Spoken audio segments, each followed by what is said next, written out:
Foreign entrepreneurs and self-employed professionals want to do business in Canada, and C11 significant benefit work permit seems to be a very popular pathway.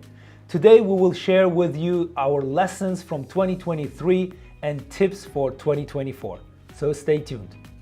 Just a quick reminder before we start. Please note that whatever you hear in these live sessions or any content you see on social media by Sabirov's law firm is general information only and not legal advice. While we may use certain real-life scenarios or legal cases for learning purposes, it is important to remember that this does not constitute a legal opinion. For personalized legal advice, please consult with your lawyer or hire a Canadian immigration lawyer. Now, let's get back to our show.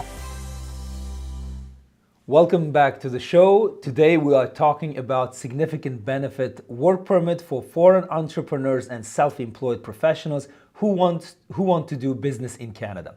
This will not be a deep dive into the work permit program, but more about the lessons we learned through our practice and federal cases in 2023 and the tips we want to share with you for 2024.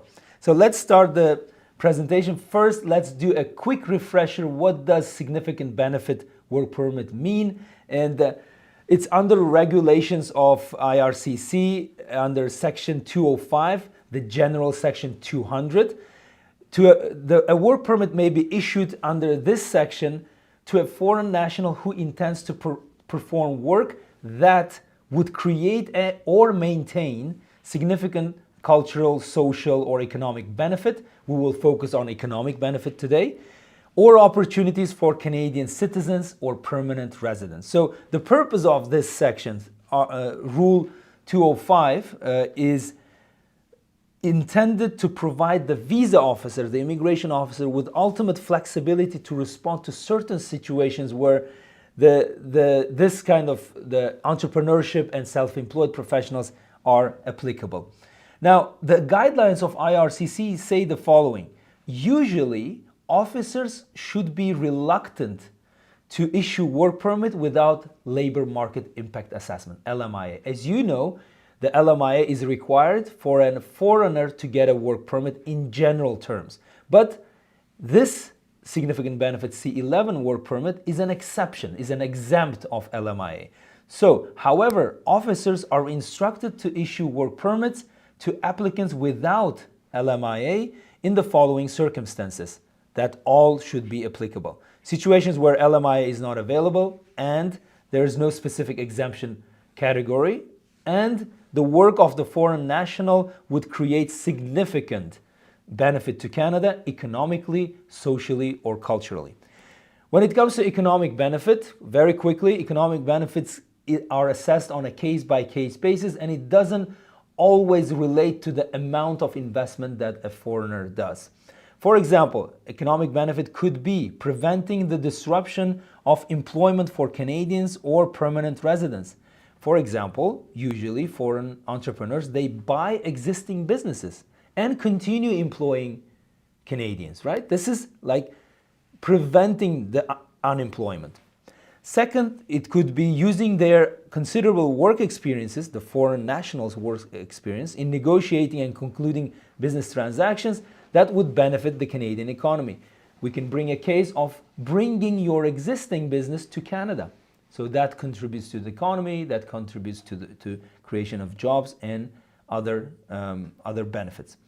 Also, advancing Canadian industry through market expansion. For example, you do business in Canada and import-export business that opens new markets for Canadians' products and services. That could be a benefit. That could be argued as benefit. Of course, job creation is very obvious benefit. The more jobs you create, the more stronger your argument can be, but it's not always about job creation. It also, as I said, preventing job loss. Product or service innovation, if you have an innovative product or service, that could be benefit for Canadians and others. Preventing a disruption to a major Canadian event with implications for jobs or growth, creating employment and training opportunities for Canadians. Providing economic stimulus in remote areas, rural Canada, and etc. That has been always highlighted by Canadian policies where they encourage foreign entrepreneurs to go to rural Canada and create benefits in those areas. Social benefits, we will not go into much detail because even federal court cases concern more about economic benefits, but there might be a lot of social benefits such as the foreign national will assist in addressing health and safety threats to Canadians and permanent residents, promoting improvement of community image and pride, boost local investment in heritage resources and amenities that support tourism services. So many cultural, social benefits that your business may give to Canadians, and significant cultural, that's more about arts, cultural filmmaking, and so on. And the foreign national will provide a significant cultural benefit to Canada because they have been very well recognized around the world for their work or patents.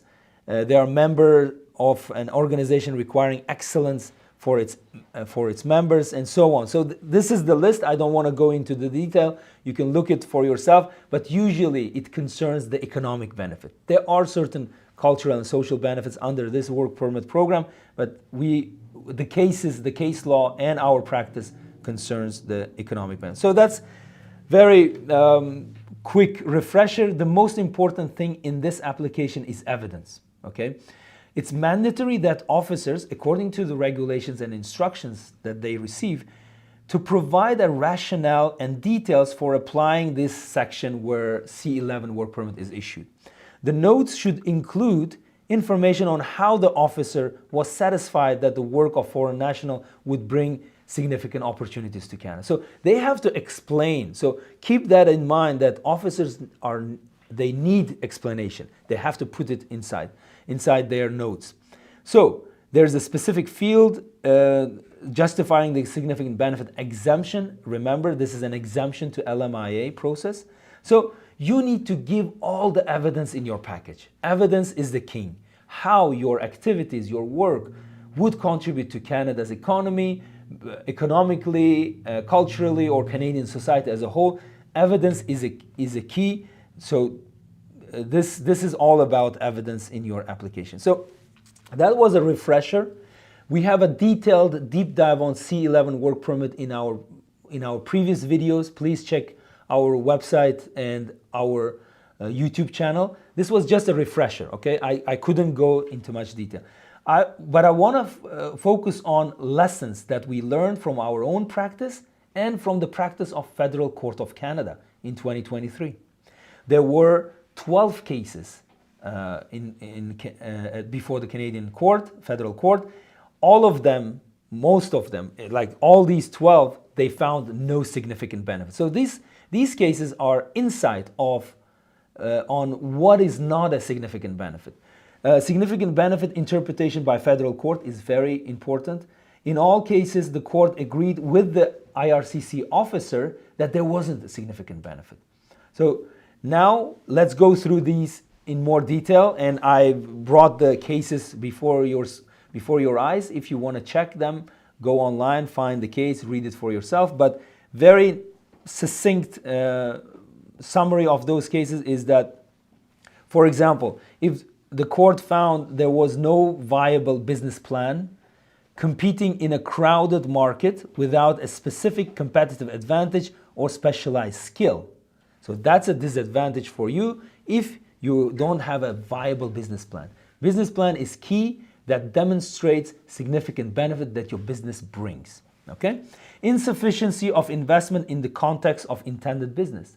Some of the cases, they show that a foreign national wanted to do business in Vancouver, a very hot, expensive real estate market, and their business was not getting sufficient investment. That's unrealistic. They want to see the viability and probability of success of that business. So insufficiency of investment could affect the court's decision that supports IRCC's decision, finding that there's no significant benefit. Insufficient job creation, obvious. If you don't create any jobs, there's no benefit. But again, not all businesses have to create jobs, okay? So this is overview of court's findings. A business plan does not specifically mention employing Canadians.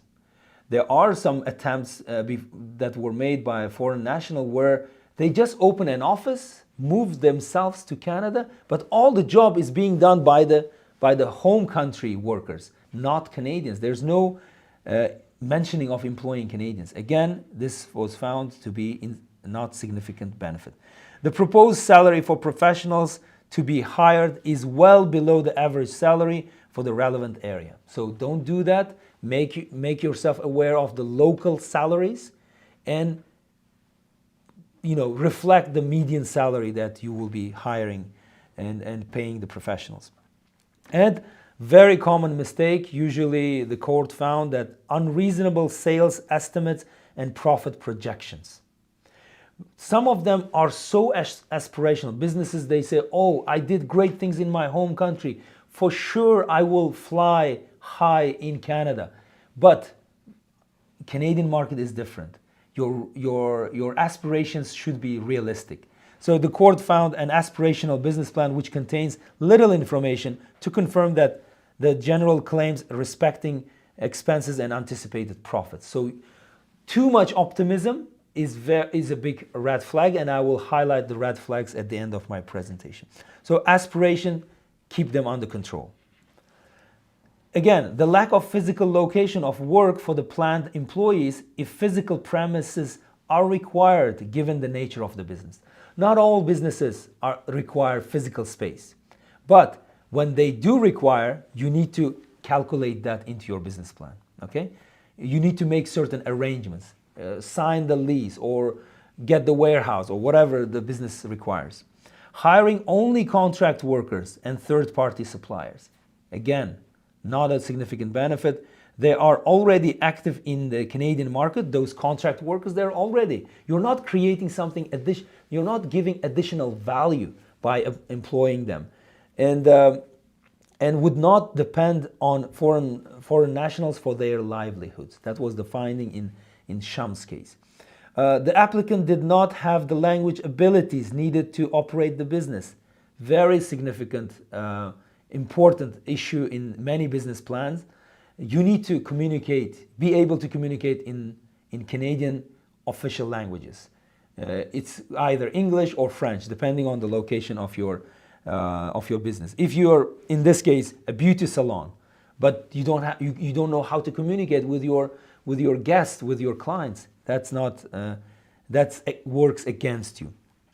And no working ability in English in order to successfully connect with customers in Vancouver. That's again, your language skills are important. Maybe it shouldn't be at the level of PhD, like high level, but it should be sufficient to run the business in Canada successfully. Again, another case said no unique business idea. That's court's assessment. No immediate need to be in Canada at this time. Now, C11 is a work permit, right? It assumes that you are obtaining this work permit because you have to be physically in Canada. Some cases, they assess the nature of the business and say, at this moment, you don't have to be in Canada. You can manage your job remotely. And this is the reality of post-pandemic world. Many jobs can be done remotely, and you have to justify why you need to relocate and come to Canada. There's only one good case that came out in 2023 from the court, which found there is significant benefit. That's the Sedki case, and that was about establishing a manufacturing consulting company. The IRCC attacked the business on 4 grounds. That was the business premises were virtual. That initial investment was not taken into account. The hiring plan was weak, and whether the company created a significant benefit. And the court agreed that this business, the nature of this business, does not require a physical space at this moment. It can be done later on, and the virtual offices were okay given the business plan and the nature of the business. It's a consulting business. The initial investment, a court had to mention that a combination of liquid assets and cash and share ownership and fixed assets was okay. You have to consider all of them, which are easily can be sold and the liquid cash can be generated. The hiring plan and whether the company created a significant benefit, court agreed, yes, there's a need. The applicant, then the court said this paragraph, the applicant said these benefits would include boosting efficiency in the manufacturing sector, improving the competition mix, providing high-value training, transferring knowledge, creating jobs, contributing to Canadian tax revenues, and so and so and so. So, and also there was a submission by the representative of SETHI in terms of cultural benefits for that sector, but we don't go into detail on cultural. You can go and read it for yourself. This is the only, I would say, positive news from the case law in 2023, where court found that there is a significant benefit. Now, looking at these cases, 12 cases versus one case, you need to go and analyze and discuss it for yourself or with your lawyer, how you need to prepare your business plan so that your significant benefit argument is accepted by IRCC, okay?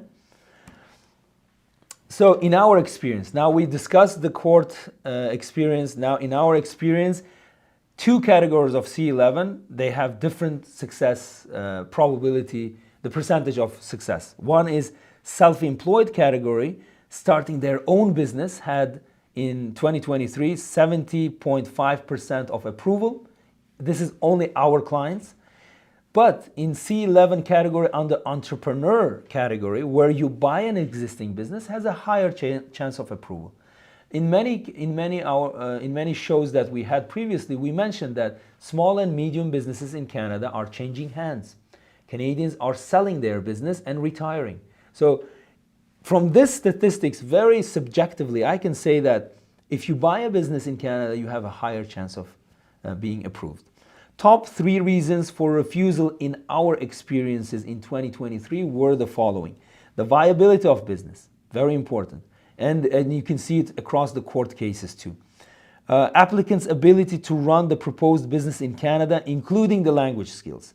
That was an attack even in our clients. We had to explain to the client that you need to improve your English language and in order to increase your chances of success.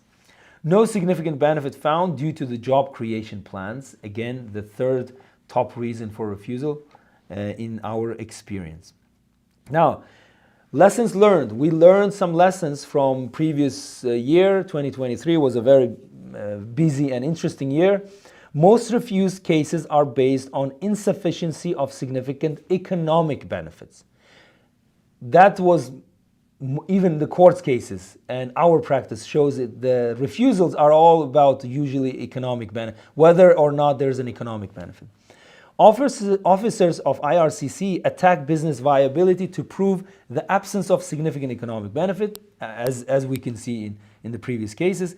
Common red flags. This is what you need to keep in mind. From all this presentation, keep this paragraph in mind. Common red flags for IRCC are the following.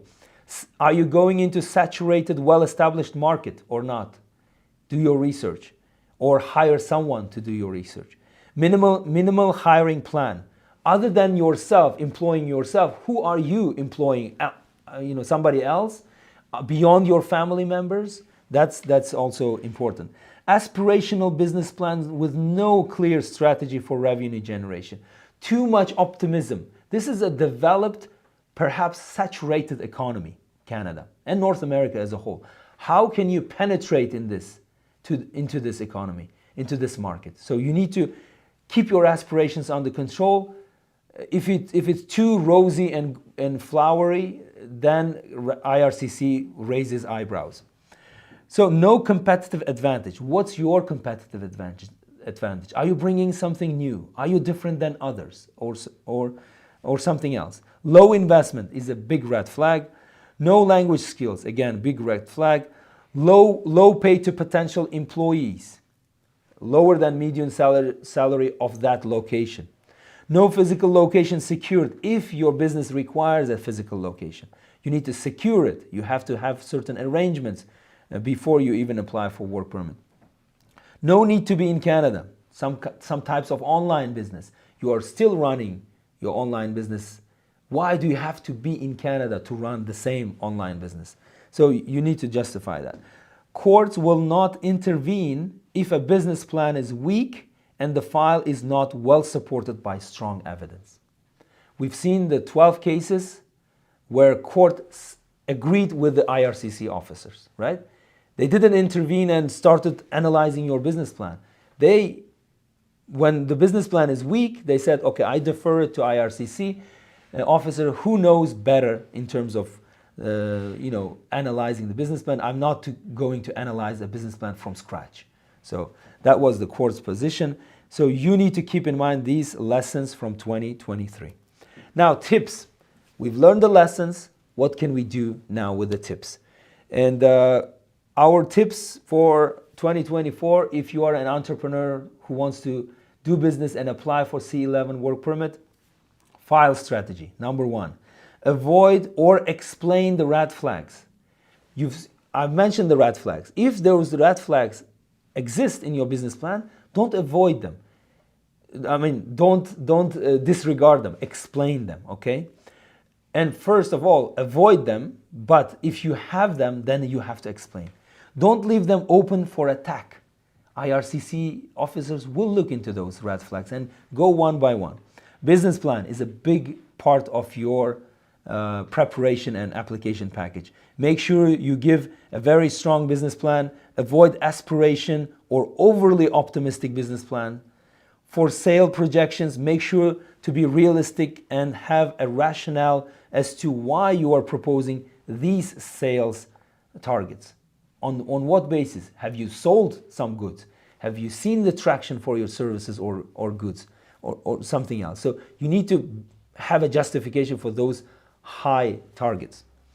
Officers are skeptical about unsupported projections. Okay, you need to have evidence.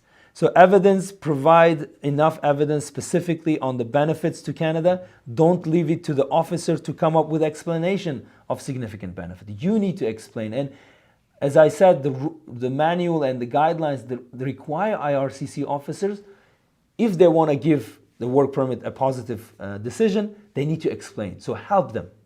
Help them. Remember that officers have to insert explanations to approve your application in their own system. Make it easier for them. And don't forget that a typical officer spends around 12 to 15 minutes to assess your file. Okay? So you should make all the job for them in a way. Okay? Make their life easier and your chances of approval will be higher. Finally, the tip number 4, matching the skills to your business. If you have certain skills, match it to the type of business you want to do in Canada. Don't just go with a random business or popular business or trendy business. That doesn't fit your background and skills. If you are a doctor, for example, don't buy a restaurant unless you have been running a restaurant. Okay? Doctors are totally different sector, totally different skills and education, whereas running a restaurant is totally different thing. So, tips for 2024. If you have any comments, feedback, questions, now is the time. But if you need guidance on business immigration, Sobirov's law firm has been doing it for over 10 years with many, many success stories that you can see published on our website. And most of them we cannot publish because we don't have the consent from the client to publish them. So we will take you through each step of your business immigration journey. Talk to our team through consultation. Go to sobirovs.com and for more information and to book your consultation today. If you don't find any value in our consultation, the consultation fee will be reimbursed. We are not in the business of becoming rich because of consultation. We want to see that you're committed to the journey and we want to be a part of that journey. So let's get ready for the questions if you have some. And after a quick break, I will be back. To stay updated on all things related to Canadian business immigration, check us out on social media. Follow us on Instagram, TikTok, LinkedIn, Facebook, and Twitter for the latest news and updates. Subscribe to our YouTube channel and click the notification bell to stay informed about the most recent immigration news, interviews with top immigration specialists, and our weekly live shows. Visit our website at www.sobirovs.com for more information or to book a consultation with our team of experts. Now I'm ready for your questions. Let's bring up the question number 1 to the screen and I'll read it. Shana is asking the following question. For economic benefit, except the business plan, how can we provide that? How important is the amount of assets and cash ready? They are both important. Cash ready and assets, they prove that you're financially capable to run the business plan and the business that you're proposing. The only place you can discuss the economic benefit is the business plan and your lawyer's legal submissions. And of course, if you have already proven sale, you've exported that product or services already, you have some contracts in Canada, include them. Other than business plan, that will be part of the attachments in the legal submission. That proves that you have a traction in Canadian market. It's not just a theoretical possibility. You need to prove that your services are in demand. And of course, the business plan is a big part of it. I think 80% of job is done through business plan. That includes the market research, the competition research, challenges and difficulties of this business, and being realistic. The assets, the cash that you have will ensure that your business will be able to run for some time before even making good sales return, before even breaking even. So these are very important.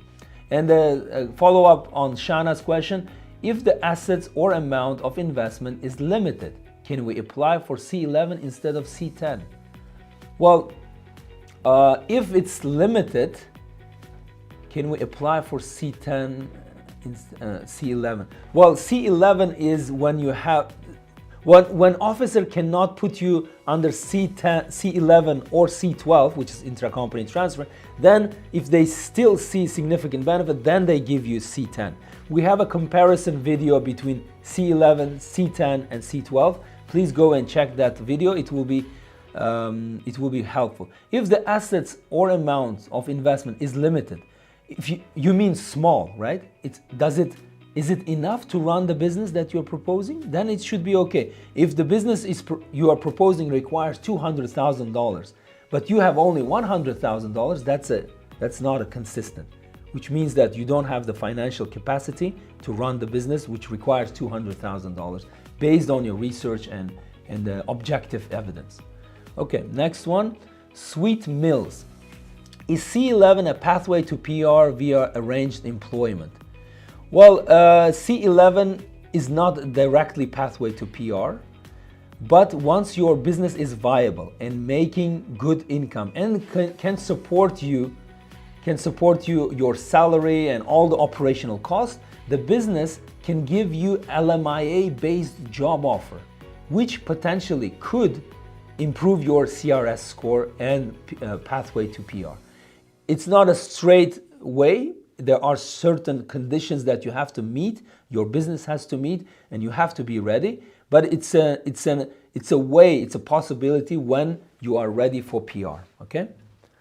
What is the major differentiating factor between C10 and C11? The major one, as I said, C11 is when you have a good business plan and the IRCC can fit squarely to C11 requirements, but you are still bringing significant benefit and you don't fit squarely to C11. For example, your business is very new and so on. We have a comparison, as I said in our video previously published on YouTube. You can see when C10 is more applicable in that situation. I've done the separation between C10, C11 and C12. I cannot go into detail, but the major one is when you don't fit into C11, but you still are bringing significant benefit, the officers may go with C10 category as a code. At the end of the day, it's the same type of work permit, but they don't squarely fit you into C11, then they issue C10 work permit. Are everything you have mentioned apply for C10? Yes, it does. The overall, at the moment, we see a trend by IRCC that looks very seriously and in depth into what kind of benefit does that foreign entrepreneur bring to Canada. be it intracompany transfer or C10 or C11. The benefit to Canadians and Canadian permanent residents and Canadian citizens is very much the hyper focus of IRCC at the moment, and rightly so, because this program is not just to bring you to Canada. It's the program that brings you to Canada because you are giving benefit to Canada. So yes, it's the same analysis for C10. Okay, thank you very much for the session, and great as usual. Thank you for participation, Shana. And if you found this session useful, please share with others. Make sure you subscribe. That's how social media works. The more people are engaged, the more visibility we get on the internet. Okay, Stoom, I think it's am I reading correct? Stoom LLC. Does transportation business fall under C11? It could, yeah. Any type of business, as long as it brings significant benefit, yes, it could be under C11. I plan to start a transportation business with limited capital. Okay, what is that limited capital? If it's $50,000, I don't think it will be a successful application. I can afford one trailer and intend to use leasing or lease purchase for more trucks and trailers. Okay, have you considered your insurance too? So big part of your initial new company in transportation sector is the insurance. And plus, would you be able to sustain and support the workers, the truck drivers that you will be employing? So limited budget doesn't really help you in that. You have to have enough cash, because you will be burning cash for at least several months when you launch the business. And you have to pay insurance premiums per driver, per truck and trailer. So talk to us. We have done a lot of research on that, and we've helped successful US transportation companies to expand to Canada. It's a process. It's not as easy as it seems, to be honest. It's a process, and you have to have enough capital. Limited capital, I wouldn't go with limited capital, to be honest. Yeah. And plus, the trucking business at the moment in North America is not as great as it used to be. Many people went into the trucking business thinking that things will be as great as during the pandemic time. Now the trucking business is a bit, in a slow mode, I would say. Okay. I think that's it for today. Thank you for your active participation. I appreciate your questions and your comments, feedback. So see you next week. Stay safe, and thank you again.